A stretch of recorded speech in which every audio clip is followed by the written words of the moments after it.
7 things that would happen if bees died out. Number 7. Honey will disappear. Obviously, without bees we would no longer get honey. Humans have been harvesting honey for about 9,000 years. Beekeeping was important in early agriculture because bees pollinated crops, which allowed them to bloom, and it produced honey and wax. While most people think of honey as something you eat, it also has a bunch of different uses. Notably, it is used as an ingredient in the cosmetic industry. It helps keep your skin healthy and is great for the scalp. It's also effective as a natural remedy for treating cuts and burns, so it's found in balms.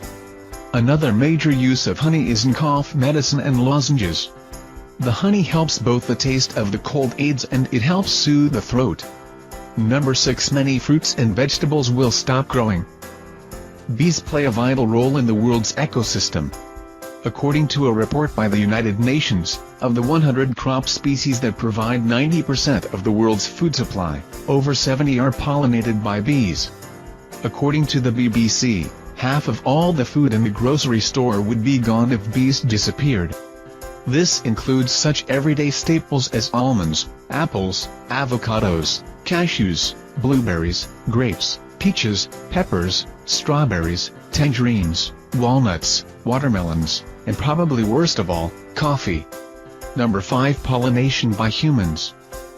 One thing that we may be able to do to save a few of the plants is to pollinate them by hand. This is already being done in China, where they are suffering from a shortage of bees. Workers in southwest China take buckets full of pollen and paintbrushes, and they go through apple and pear orchards, pollinating each blossom by hand by painting the pollen onto them. Children are used to get the blossoms at the top of the tree. Number 4. Dairy products would disappear. An additional problem that humans will face in a world without bees stems from the fact that we aren't the only ones who eat plants that are pollinized by them. Another major consumer is dairy cows. They need about 100 pounds of food every day and they have a rather complex diet. Most of what they eat, like alfalfa hay, needs to be pollinated by bees. Without the alfalfa, there wouldn't be enough food for dairy cows. That means things like butter, dairy milk, and cheese will just disappear. Sheep and goats also eat as pollinated food, so don't expect either of those to replace cows. Number 3. Cotton wouldn't grow. Not all the plants that bees pollinate are something we eat. They also pollinate cotton, which is a staple of the clothing industry. Can you even imagine a world without cotton? There is a good chance that you are wearing something that is made from cotton, or at least contains some cotton, at this very moment. To name just a few clothing items that contain cotton are denim, t-shirts, underwear, and socks. It's also used in other everyday objects like bed sheets, shoelaces, disposable diapers, and toilet paper. Number 2. What will we eat in a post-bee world? You may be wondering what we will eat if all the bees go away. As we saw, cows and beef will be affected, but how about pigs and chickens? The good news is pigs will pretty much eat anything, including dead people, and chickens eat non-bee pollinated food as well.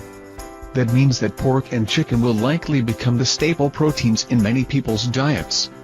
Number 1. Food costs will skyrocket. One thing you've probably gathered throughout this list is that a lot of fruits and vegetables won't grow anymore, food will be scarce, and while humans could pollinate plants, like we previously mentioned, that is only going to make food even more expensive. We don't even have to wait for the bees to disappear to experience this. We've already seen this happen in places like Scotland. In the winter of 2012, more than a third of the honeybee colonies were destroyed. This led to increased food prices, simply because once something becomes scarce, the more expensive it becomes. This is especially true for necessities.